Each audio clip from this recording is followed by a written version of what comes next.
Hey guys, so I wanted to do a video today that's going to be a little different. Um, I know on YouTube there can be kind of this pressure to have a very high budget video, something that looks very professional. But I think we forget that the name of it is YouTube. I mean, the whole point of this was that anybody in the world can make these easy little videos and post them. And that's what really made the platform great. So originally I was hesitant to do this, but I have my thoughts and I want to share them. And if you want to watch this video, you can watch it. If you don't want to, if you want to watch something that's big budget, there's plenty of that available as well. So I have been reading the Animorphs book called Back to Before. So this is part of the special edition Megamorphs books that kind of happen in between the books in the main series. So if you're familiar with Animorphs, you'll understand that. So in the Animorphs series, for those who are not familiar, the premise of the book is there is a group of kids, 5 kids, who decide to walk through the construction site one day, and the construction site was a bunch of unfinished buildings, shopping malls. It was basically the city that was being built, and it just stopped. And as these kids are walking through the construction project one day, they see a shooting star, and this shooting star turns into a crashed alien spaceship. So this alien, who looks like a blue centaur with no mouth, stalk eyes, and a scorpion tail, steps out, and he says he's an Andalite named Elfangor, and that he is dying. And he gives these 5 kids the ability to morph, to turn into any animal, as long as they can touch that animal, and they cannot stay in morph for longer than 2 hours at a time, or they will become stuck. And the reason he gives them this power is because an evil race of space slugs known as the Yeerks is invading Earth. So the Yeerks will crawl into your ear and go into your brain and take over. Now, the Yeerks have their own limitations.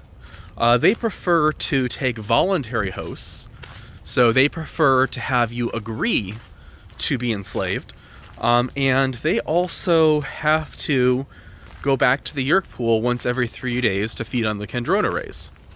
So, that's basically the premise, that's basically the setup of the series.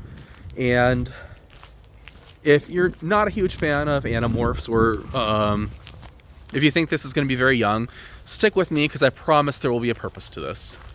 So, in Back to Before, we are towards the end of the series, and Jake, the leader, is approached by an alien who he's not a Yeerk, he's this special character in the story, and he's given an offer. He's basically offered this deal with the devil, so to speak. And by the way, I promise there might be a little bit of a spoiler here, but it won't be too bad. I won't ruin anything major in this story. Mostly just I'll point out things that you would kind of expect to happen based on the premise. So Jake, the leader, he is offered the ability to go back, and instead of walking through the construction site that day, he and his friends take a different route, and they decide to go home a different way. They never meet Elfangor. They never get the ability to morph, and they can go ahead and live their lives and pretend everything is normal. Now, mind you, the Yeerks are still invading Earth. So this doesn't make the alien invasion go away. It just makes it where they don't know the aliens are here. They don't know that it just takes away their knowledge of what's going on, and they also can't morph, and so they can go on and basically take the blue pill and pretend like life is normal. And that creates an interesting question. So that creates the question of, if you see problems in the world, do you choose to be blind to them? Do you choose to close your eyes to the things that are going on? And one thing I really like about this series is the dichotomy between individualism and collectivism. So you have these groups of 5 kids who are each very much individuals. Each brings their own thing to the table. And you have actual diversity.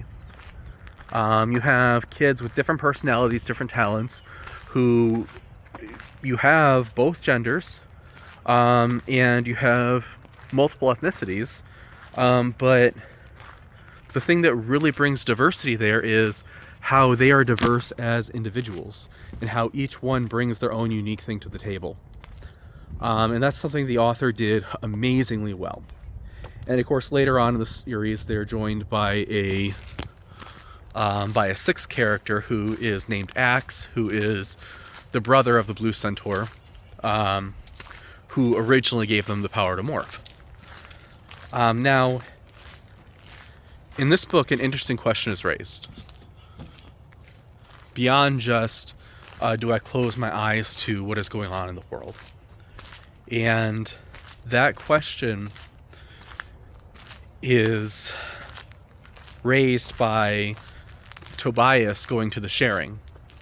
So these kids, they don't remember their lives as Animorphs at this point. They time has been changed, and they their lives have gone back to normal, so to speak. Normal. And Tobias is encouraged to join this group called the Sharing.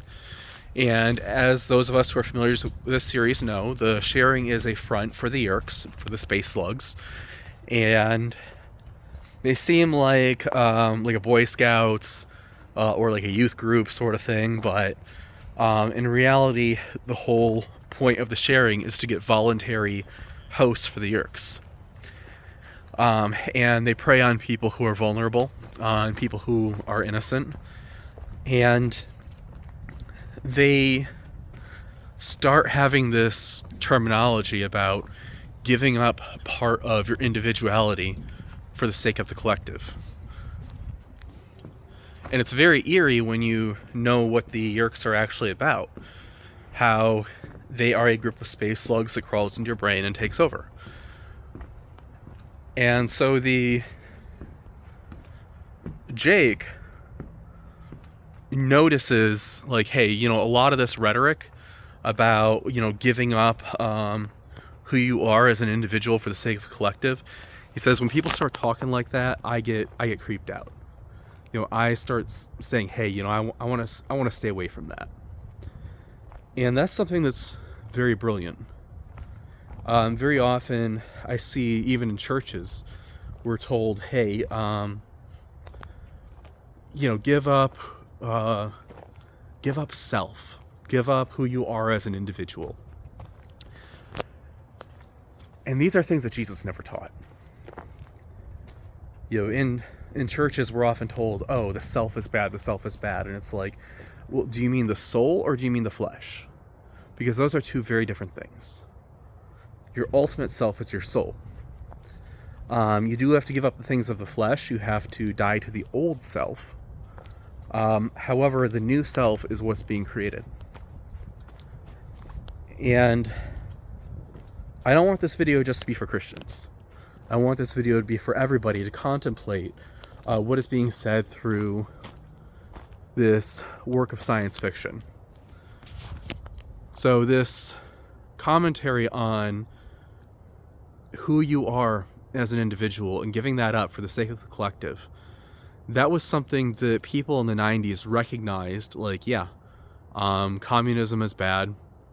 When you have this socialist rhetoric, often it comes with, it might sound nice, but what are they actually trying to sell to you? So you have these considerations that people in the 1990s understood, like, hey, yeah, you should be able to exist as an individual. Most people in the 1990s believed in things like public schools, government social safety nets, and things like that, but generally they believed, like, hey, you should still go out and get a job, pursue the type of work that you want to do with your life. So people in the 1990s, I think they typically had a fairly aligned worldview, at least in America.